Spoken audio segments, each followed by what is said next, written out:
What is up, guys? Welcome back to an episode of the F122 Aston Martin Road to Glory series. Yes, we are back. It's been a very long time. We are back for episode number 3 then for the Australian Grand Prix then. You guys did miss the previous episode at the Saudi Arabia Grand Prix. I do implore you to definitely go check that one out before this one. What an entertaining episode that was. No points on the board, but hey, it was a very good race from start to finish. Anyways, coming then into the Australian Grand Prix, we do have a marketing department to look after right now. And it's to choose our rival, and it's between Magnussen and Schumacher. We're going to choose Schumacher. Probably the easier one to choose, but who knows? We might need that extra claim. Anyways, then coming into the Australian Grand Prix, we do have a couple upgrades, and I'm going to I mean 4 upgrades. 3 of them are actually going to affect the car performance itself.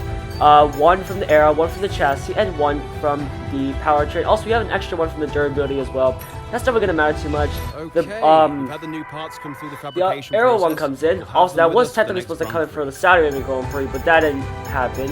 Anyways, we do have the beam wing that we could potentially rush for the Australian Grand Prix, but I'm not going to trust it again, so we're not going to rush it. We'll wait for it later. We'll continue on with the timeline in just a little bit then. Looking otherwise through the other upgrades, we're going back to it. I'm really tempted to rush it because that could be a big upgrade, but really, 45% failure chance. We pushed our luck last time, did not work. We'll just continue on with the timeline, getting the weekly resources here. Can we get these? Our new parts Oh yes, we can get actually 2 aero upgrades there. I forgot, it was actually 2 aero upgrades. We get the durability one in a bit. There's the cylinder head. There is the chassis one that unlocks a bunch. And there is another aero upgrade that unlocks the front downforce, which is going to be crucial. That might come in time for the Miami Grand Prix if we do decide to purchase it for our next upgrade. We do have 2,175 resource points to spend. There is an engine power could potentially do. That's a major one that will unlock the ERS in the future, but let's see what we might potentially do. There are a lot of options we could choose. Obviously, none of them have the discounts. The minor one will come in time, though, for the Miami Grand Prix. We'll see about that if we do want to purchase it. Now, that might be the most likely one, considering it is the most cheapest. Although weight redistribution is on my mind as well. It's only 650. It does come in time, then, for the Miami Grand Prix.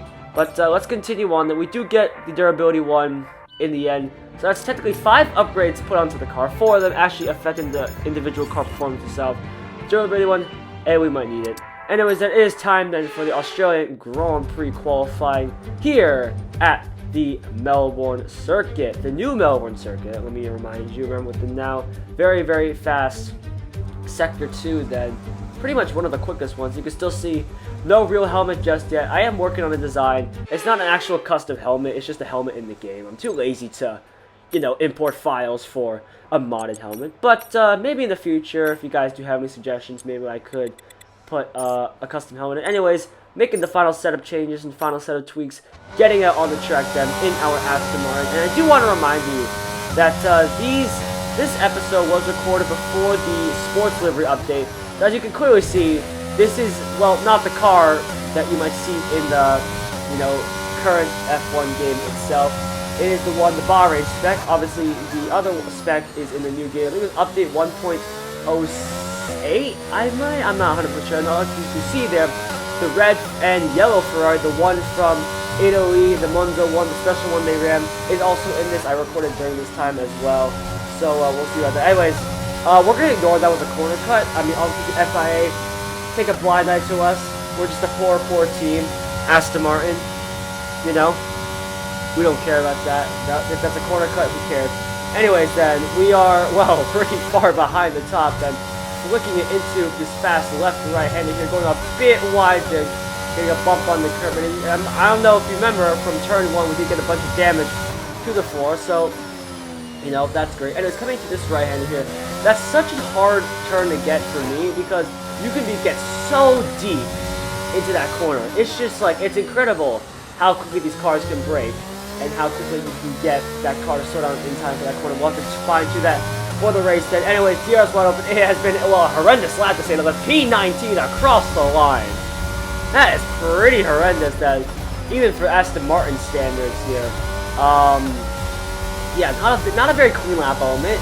That's the problem with one-shot quality, is that you really do need a clean lap if one has any sort of chance whatsoever of getting a good qualifying position. Anyways, Vettel's up there in 15th, so not really the greatest show from Aston Martin today, but I think we can turn around the race and score some good points. So let's go to the grid, shall we? It's race day here in Melbourne as we continue with what could shape up to be one of the best Australian Grand Prix ever.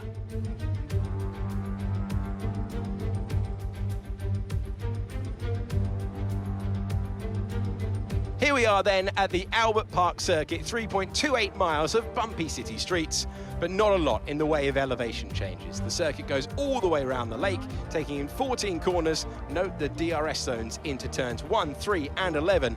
They'll offer our drivers a number of good opportunities to overtake. Before we begin, let's take a quick look at the grid lineup for today's race. Max Verstappen put in a fantastic lap yesterday and he'll start from pole position. Charles Leclerc alongside. Looking down the rest of the grid, we have Sainz, Perez, George Russell and Hamilton, Fernando Alonso, Norris, Gasly and Daniel Ricciardo, Mick Schumacher, Ocon, Valtteri Bottas and Magnussen, Vettel, Tsunoda, Guan Yu Zhou and Alex Albon, Gallagher and Nicholas Latifi. It's almost time for the lights to go out, so let's head down to the track where preparations are underway. Natalie Pinkham joins me once again in the commentary box. It's fantastic to have you with us today. I'm curious though, how do you think the drivers stop those pre-race nerves from becoming overwhelming when you're lining up on the grid? Well, I imagine they'll be starting to feel the adrenaline as they anticipate the rundown into turn 1, a bit like preparing to go into battle. The unknown situation will bring nerves, but that's a good thing. It'll keep them focused on the moment and on their surroundings as we build towards the start of the Grand Prix. Alrighty, then it is time for the Australian Grand Prix. Time for the formation lap. Warming up the tires here, just making sure that we are ready and set to go here. In terms of strategy then for the Australian Grand Prix, straight one stop then we all are starting on the soft compounded tires. Unlike in Saudi Arabia, I don't know why Ocon necessarily went to the medium compounded tires, but that might be an alternate strat in the future then. Anyways, as we move on to the end of the formation lap here, warming up the tires then for one last time. Starting in P19, sandwiched in between the two Williams of Albon and Nicholas Latifi. Doing a bit of a burnout here, nearly colliding there with Zhou Guan Yu. Don't want to necessarily risk colliding with someone just before we start the race. Anyways, the grid is lined up. Let's get going as we go to 5 red lights for the Australian Grand Prix. And it's lights out, and we are green, green, green, down under here in Melbourne. And it's a decent start for Latifi, though, gets a flyer and a half then.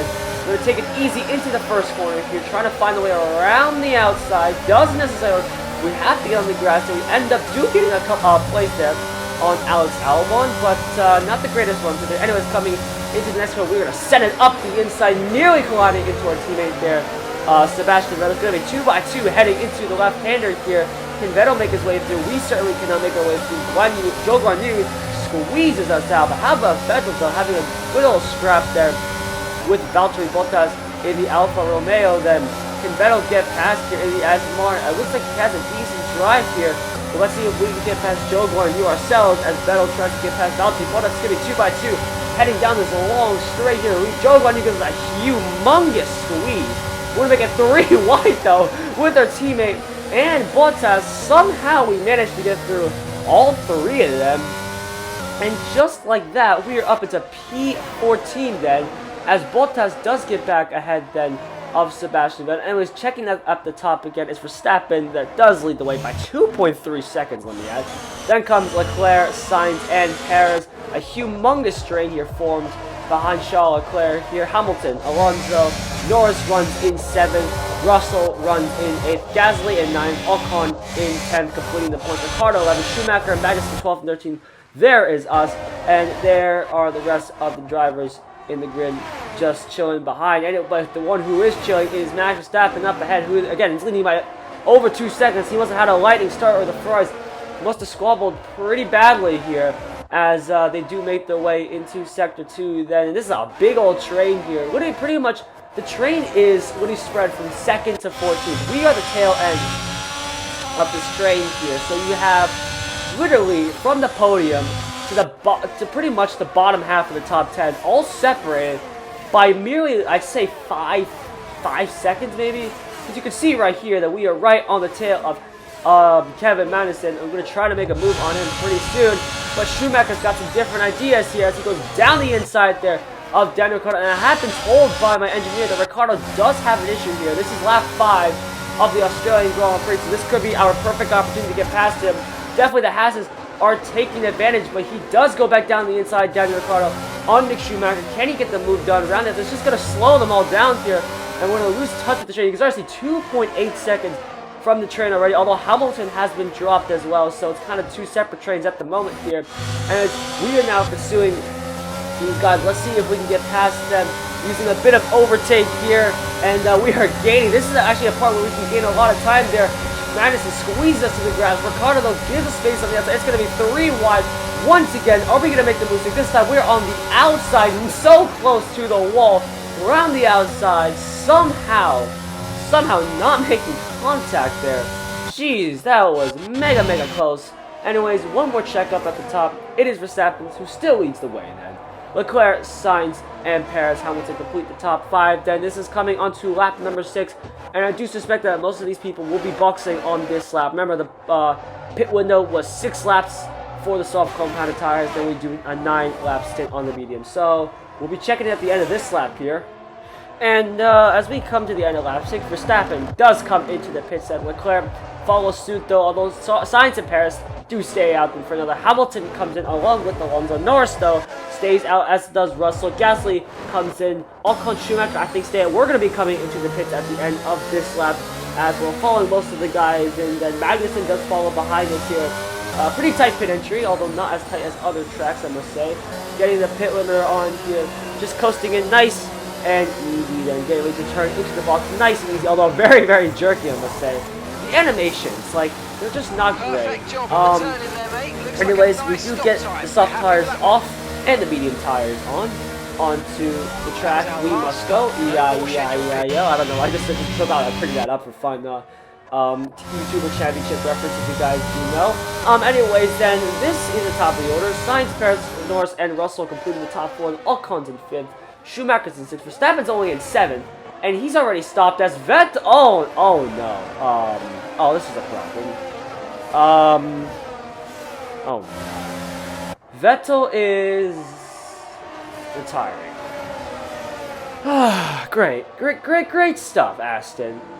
I mean, Vettel wasn't even running in a great position, and now he's out of the Grand Prix. I mean, can this get any worse for this guy? Can he get any worse for our team, for that matter? Anyways, Sainz and Perez scrapping it out the front. I do assume that both of them will be coming in at the end of this lap. Yes, they do. Norris, about 5.5 seconds behind. He's towing along George Russell very nicely there. Ocon's going to come in as well, as does Schumacher. Zhou Guanyu, who's behind both Verstappen and Leclerc, is coming in as behind. You can see Hamilton, Latifi, and Alonso with Hamilton and Alonso trying to get past Nicholas Latifi, obviously, because remember, Nicholas Latifi is due to come in at the end of this lap. Then, anyways, this is Schumacher. Then let's focus on where he's going to come out relative to me and K-Mag. Although there is a bit of a problem at the back there, as you can see, a bit of an issue getting the left rear wheel on. Where is he going to come out though? Is he going to come out ahead? He's actually going to come out well ahead of us here. Even with that crappy pit stop, he's still going to somehow come out ahead of us. He takes, well, a lot of grass there. Not really the smoothest way to take that corner then. Gasly, he's on the hard compounded tires. Excuse me here. No, actually, I think he's on the mediums. Never mind. I don't know. I can't see if that's mediums or hard. This is 720 pixels. I know most of you guys are used to 720. Oh, sorry, not 720. 1080, 1440, even 2160 for that matter. But please deal with this poor 720 pixel quality. Then, anyways, we are gaining on Schumacher. We don't have a lot of battery to spend here, but we gotta get past Schumacher while we can. He's gonna leave the door on the inside open for us. We're gonna go down the inside into the fast left right-hander. We do get the job done. That's actually going to slow him down so much that K-Mag is going to get a beautiful run here. Actually, we got the DRS off of Magnus, off of Schumacher there. That's going to leave Schumacher out to dry then. Magnussen around the end with a bit of contact though with Mick Schumacher, but he does manage to get through his lap 9. Hamilton locks up there. That's going to invite Russell and Norris to get straight through. Alonso's now straight on the back then of Hamilton as they now make their way towards the left right hand here. Will Alonso have a good run on Hamilton there? Will he try to make the move? No, I don't think so. The Mercedes, it's not the quickest in the straight line. The Alpine's pretty quick, but surprisingly, maybe Hamilton needs a good amount of battery just to keep itself up at the top there. Anyways, you might have noticed that the two Ferraris of Charles Leclerc and Carlos Sainz were scrapping away. And also, you may notice that Perez, he's in second. So the Red Bull 1-2 right now. And it's a Ferrari 3-4. So Leclerc has got it all. I feel like the undercut is not as powerful around here anymore as it used to be then. Anyways, Schumacher does get back past K-Mag there. Behind, this is what's going on. Ricciardo's down in 18th. I mean, his day is just going from bad to worse with that issue. It's just really not going well for him, though. Anyways, again, like I said at the top, Verstappen still leads the way. He's on the hard compounded tires as well. So maybe the Red Bulls aren't so confident with their tire that they can go straight to the mediums, which I do find interesting. Anyways, this is the tail end of the points that we are trying to chase. Ocon and Gasly should be fighting a lot then, as we are trying to scrap away and get some points for the teams. Behind, we see Daniel Ricciardo trying to fight Yuki Tsunoda, although it is pretty futile though, because remember, like I said, Ricciardo does have that issue. I mean, just look at him. He's down in 18th place.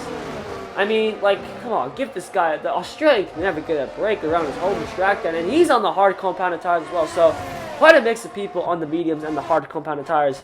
So let's see how it's going to work out then. Anyways, Bottas is on the back then of both Magnussen and Schumacher then, although Schumacher's starting to pull a gap then from Magnussen. Pretty interesting scenes to see here, as we often see K-Mag who's the one that's dominating Schumacher in real life. We have seen that a bit in the career mode today, but obviously in this alternate universe, who knows? I mean, things can change quite drastically. Anyways, up at the top, it is a four-way fight then for 5th place here. Russell is towing along Norris nicely.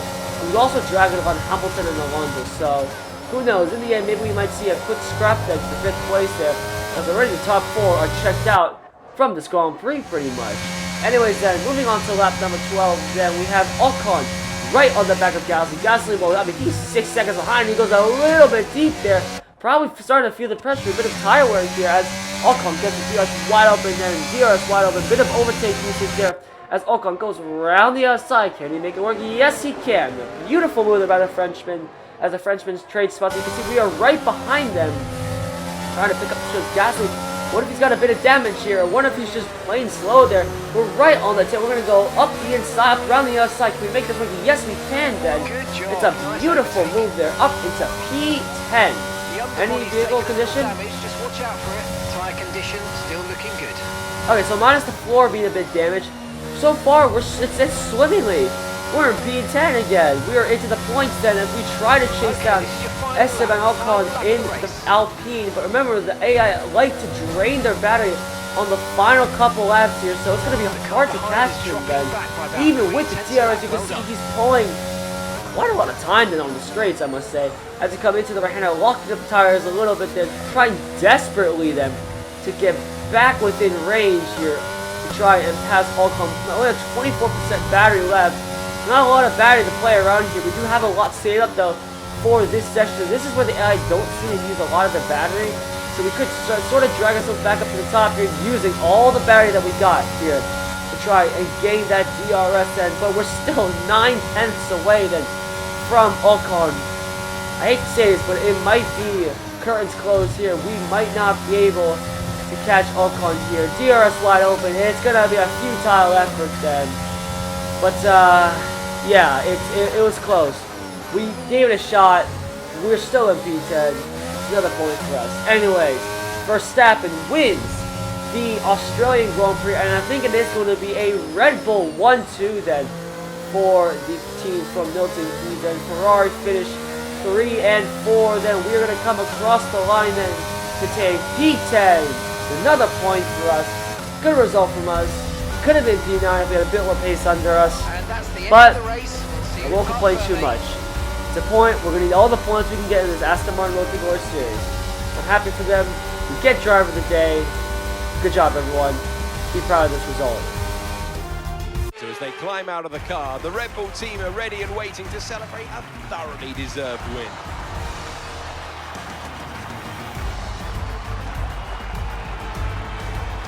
So, Natalie, what do you think helped them deliver this result? Well, I honestly feel it was down to the driver and car today. I mean, we could talk driver skill all day, but if you don't have a solid team to back that, you're never going to get anywhere. When you hit that sweet spot of having both an excellent driver and an incredible car, that's when you see results like those that we've witnessed today.